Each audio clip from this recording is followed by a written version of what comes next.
माधव कुमार नेपाल र सबै केन्द्रीय समिति र विभिन्न तहका उपस्थित कमरेडहरू र पत्रकार मित्रहरू, कुराहरू तपाईहरुले सुनि नै सक्नु भएको छ कि हामी आज पहिले नै हाम्रो पार्टी केन्द्रीय संयोजन समितिमा भएको छलफल बहस र निर्णय अनुसार हामी महाधिवेशन तयारीको एउटा उपक्रमको रूपमा आजदेखि पार्टी सदस्यता नवीकरणको सुरुवात पार्टी केन्द्रीय कार्यालयबाट संयोजक र सहसंयोजकबाट नै सुरु गर्दैछौँ र आउने 2 महिनामा अभियानको रूपमा यसलाई नवीकरण र विस्तार, यो खाली भएका सदस्यको नवीकरण मात्रै होइन, सदस्यता विस्तार गर्ने नयाँ सदस्यहरू भर्ती गर्ने अभियान पनि हो। यो त्यो हामी अगाडि बढाउँदै छौँ।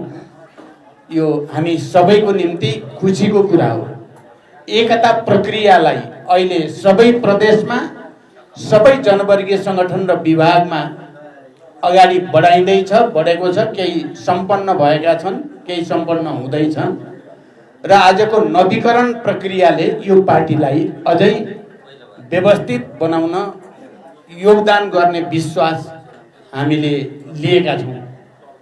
यहाँ कमरेडहरूले भने जस्तै म पनि सुरुमा नै देशभरिका सबै हाम्रा पार्टी सदस्य कमरेडहरूलाई यो पटक हामीले सम्पूर्ण रूपमा नै डिजिटल माध्यमबाट नवीकरण गर्ने र डिजिटल माध्यमबाट नै विस्तार गर्ने कामलाई पनि अगाडि बढाउने निर्णय गरेका छौँ र प्राविधिक रूपले त्यसको तयारी सापेक्षिक रूपले पूर्ण भएको पनि छ। 3-4 दिन अगाडि मात्रै हामी कार्यालयको बैठक बसेर प्राविधिक रूपले के कति तयारी भएको छ, के कति बाँकी छ भन्ने कुराको समीक्षा पनि गर्यौं र त्यही भएको छलफल र निर्णय अनुसार आज नवीकरणको प्रारम्भ गर्ने भन्ने भएको हो। त्यही अनुसार हामी यहाँ उपस्थित छौँ। म सम्पूर्ण कमरेडहरूलाई, देशभित्र र देश बाहिर रहेका पनि सबै पार्टी सदस्य कमरेडहरूलाई अभियानको रूपमा विश्वास र दृढताको साथ यसलाई अगाडि बढाउन केन्द्रीय कार्यालयको तर्फबाट, केन्द्रीय समितिको तर्फबाट हार्दिक अपिल पनि गर्न चाहन्छु।